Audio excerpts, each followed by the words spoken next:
Today I want to introduce to you a special guest. May you call him in.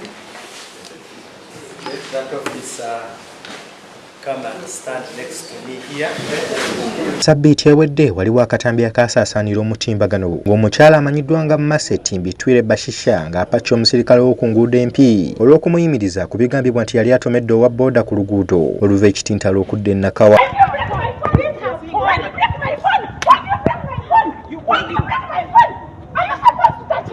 Kati enkya ya leero omwogezi wa poliisi mu ggwanga SP Lusoke Kituuma mu kwogerako eri bannamawulire abategeezezza ng'omukyalo ono bwasimbiddwa mu kkooti e Nakawa okusomerwa emisango 5 omuli ogw'okuvugisa ekimama, okukuba omuntu n'emirala.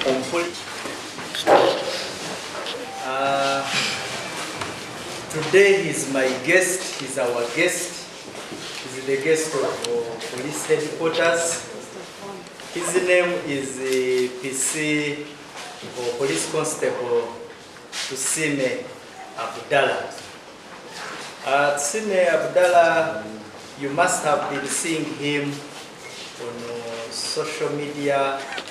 He went very viral, braving the rain and carrying out his traffic duties. I think around that is Mawanda Road. Poliisi era esiimye omusirikale waayo Tusime Abdallah erabibwako mu katambi ng'akola omulimu gw'okulungamya ebidduka mu nkuba eyali efudde emba sabbiiti ewedde. So Tusime, in the view of Uganda Police, he demonstrated a remarkable dedication to his responsibilities, and we have received, that's not the first time, we've received numerous reports praising his enthusiasm and commitment to duty.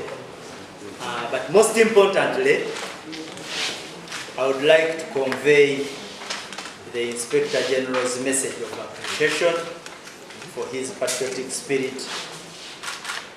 The Inspector General of Police tasked me to particularly make him know that he has been appreciated. And so that's when I also went a mile and said, beyond that, let me even bring him forward and you see him in person. The Tusime you saw is the Tusime who had been beaten by the rain. The Tusime before me here is the one who is dry. To thank Afande for giving me this opportunity to sit on his chair today. Above all, of course, I want to also thank police for recruiting me, because it was one of my dreams since childhood that I would one day work for Uganda. I really appreciate that. Okay. Not forgetting media, of course, and the viewers worldwide. Bambi, thank you so much. I really love my country. I love Uganda. That's the reason why I couldn't even see rain. And even during sunshine, I'm always there. And I can promise that I will always continue working hard and hard for the country. Thank you so much.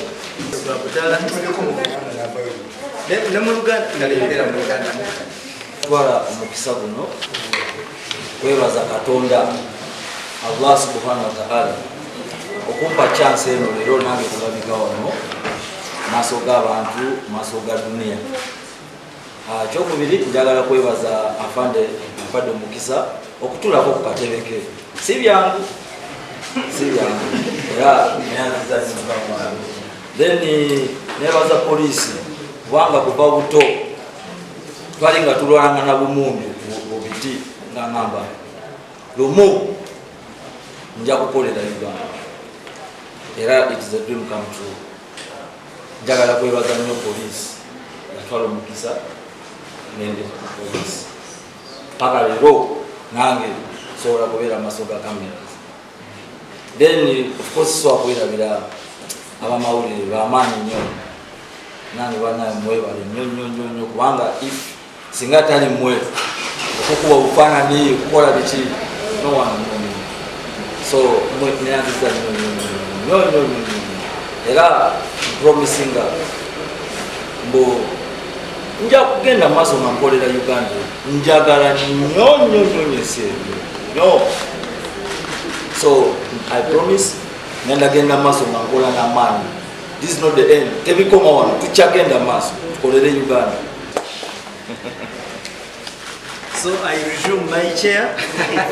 For me, I take the honor to thank the Inspector General of Police who came out and said that officer should surely get to know that police has appreciated his acts of heroism, but he will also be rewarded. Before you go. Omugole yabayimira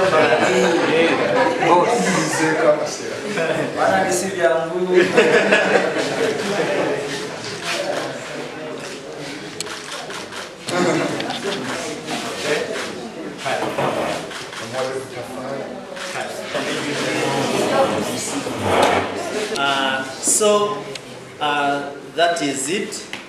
The message we are trying to send forward is that yeah, we really appreciate the services of our officers like him.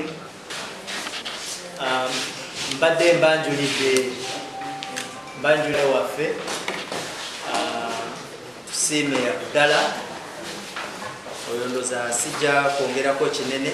Tusiime Agudde nga bwe mumanyi abadde nnyo ku mitimbagano ng'abantu bamusiima nnyo olwa bamukwata obufaananyi nga ali mu nkuba akola emirimu gya traffic, naye ate si awo wokka azze ng'abantu bamwogerako nnyo nga akola nnyo emirimu gye ng'alaga okwagala oba mu luzungu kyetwaliyise patriotism, zeal and love for work. So omukulu w'ekitongole kya poliisi yagambye tutuuse obubaka bwe eri omupoliisi ono, era nange leero wensazeewo ne ŋŋamba tusiime obubaka sigenda just kubukuleetera buleetezi, naye jangu oyogereko n'abantu abo abakulaba oba abakuwuliriza, era ndooza leero mukirabye. Bayita Mase Tibitwire Bishasha nga akuba omupoliisi owa traffic. Mase ono yamenya etteeka lya traffic, ndooza yatomera yali mukatuuka traffic kagoni yenyigira mu accident ya traffic yalimu owa bodaboda.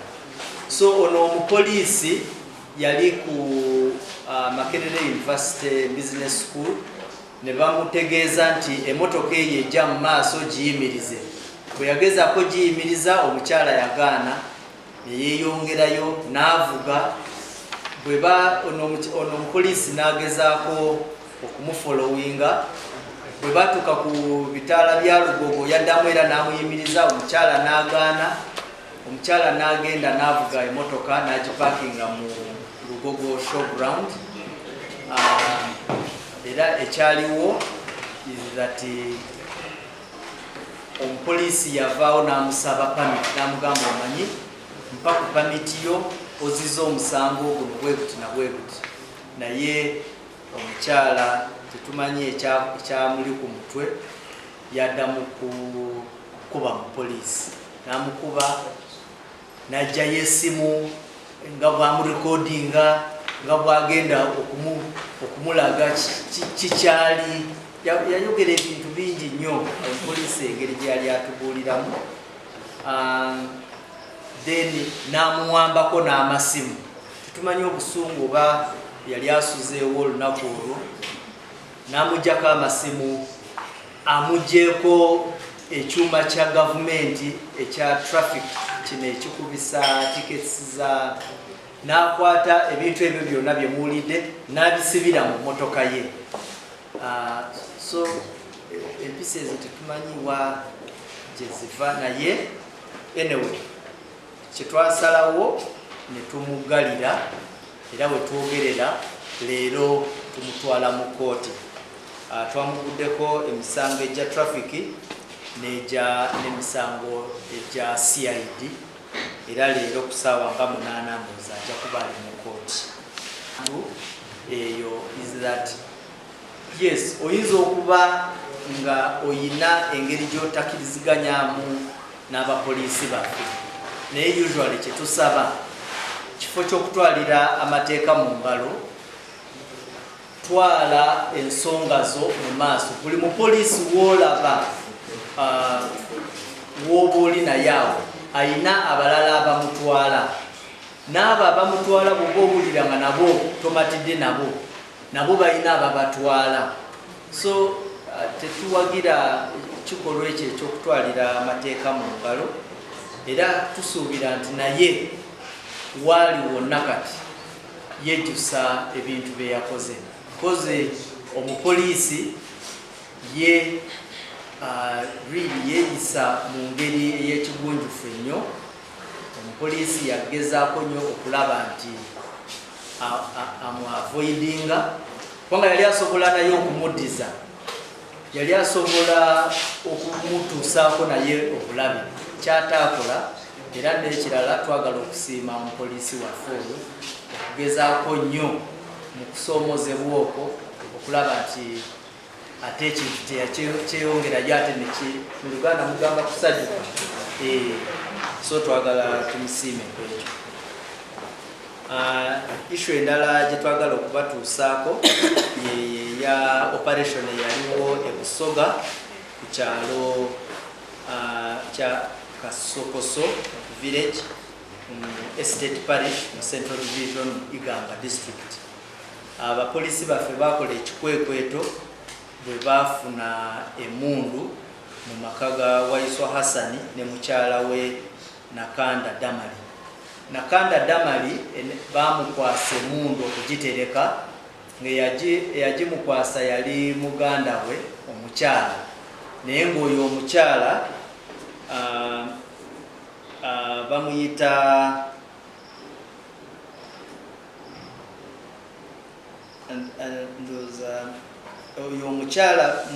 oyo omukyala bawe ye kafulu yenyini.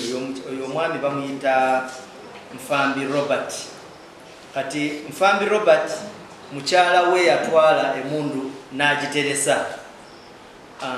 Kati we yagiteresa emundu eyo ne tukola operation ne tugifuna, era kyamukisa mulungi ne Nfambi Robert ne tumukwata. Nfambi Robert bwe twamukwata yatubuulira nga bw'abadde akola ebikwekwete ebyokubba bingi mu Kaliro district ne Iganga, ng'ekimu kyalimu n'okutemula omwami omu we bayita Tusingwire e Kaliro, we babbako ne miliyoni 3 eza sente. Munna bizinesi tumbula bizinesi yo ng'olanga naffe wano ku Wonders Just ku ssente ntono ddala olw'ofuna obukadde n'obukadde wa bakasitoma. Mulimu ki gw'okola bw'olanga naffe tojja kwejjusa, nkiddamu tojja kwejjusa. Okumanya ebisingawo tukubire ku nooti 755 57 44 18. Wonders Just okuyamba guba mutima.